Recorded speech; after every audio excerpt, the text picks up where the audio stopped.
Magandang araw mga idol. Happy Valentine's Day. Araw ng mga puso mga idol. Pero alam nyo, kahit mga holiday, walang holiday sa pagsasaka mga idol. Dahil ngayon ay harvested namin kanina. Yung labuyo namin ay parang nabawasan lang ng 2 linya. Subalit ang dami-dami pang mga harbisin namin hanggang bukas mga idol. Ayun oh. So makikita naman natin talaga na very successful ang ating agriculture production mga idol. Dahil ito po yung labuyo natin na mula-pula sa sobrang dami ng mga hinog na mapipitas natin bukas mga idol, you know. So hindi naman ako nagmamayabang mga idol. So ganyan talaga mga labuyo namin ngayon lahat. Halos mga idol, almost konti lang po itong naharbisa namin. Yun mga idol na mula-pula talaga sa dami ng hinog. So kailangan na po ito bilisan or makakuha ng mga para harvest, kasi parang hindi na po ito purya ano lang mga idol, sa grasya na ginhatag sa atin ng ating mahal na Panginoon. Kasi ito po yung hinahangad namin mga idol, hinahangad natin or dinadasal sa ating Ginoong manluluwas sa ating personal mga kalag. Yun mga idol. So kung maghingi ka sa kanya ay talagang matutupad kung hahaluan natin sa sipag mga idol.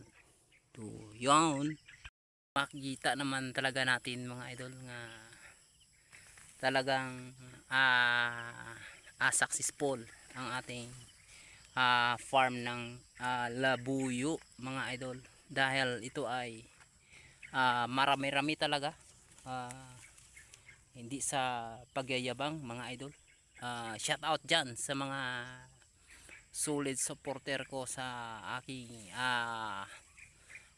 YouTube channel. So mga idol, paki-subscribe na lang po or paki-click ng aking notification bell para talagang updated tayo lahat sa lahat nating mga videos nga ipopost mga idol. Dahil sana po ay ito ay mayroon kayong kunting matutunan dito sa aking pag-share mga idol sa ating kaalaman about farming mga idol. So lalong tumataba ang ating sili dahil ito ay nag-apply po kami ng lagi ng mga fertilizer para balik sa ating pananim. Tulad nito mga idol, ayan halos po ito lahat ay mayroong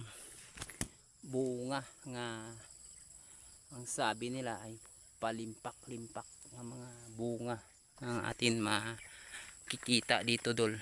So makikita naman natin talaga idol nga talagang ang sili natin napakahaba. Tingnan natin mamaya dol So nandito po tayo ngayon sa pinakamahabang mga sili nga lumampas pa or lumampas pa sa ating ikakatayo mga idol. So nasa taas yung mga idol ang sili na yan yun mga idol, yun yan, diba sili yan dol, lampas pa sa akin dol.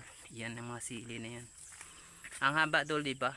Ang ganda ng mga tubo nila kasi ang haba. So ang hirap na nga mag harvest nito ay dahil ang haba ng mga tayo nila, lampas tao pa mga idol. Yun ang mga idol yun. you know, yan. Ito lampas pa sa atin dulo. Yan. Yan. Yung hindi talaga ako nagbibiro kasi ito ay nakikita naman natin talaga nga mas mahaba pa sa atin yung sili natin yung mga idol. Ayan. So thank you very much and God bless.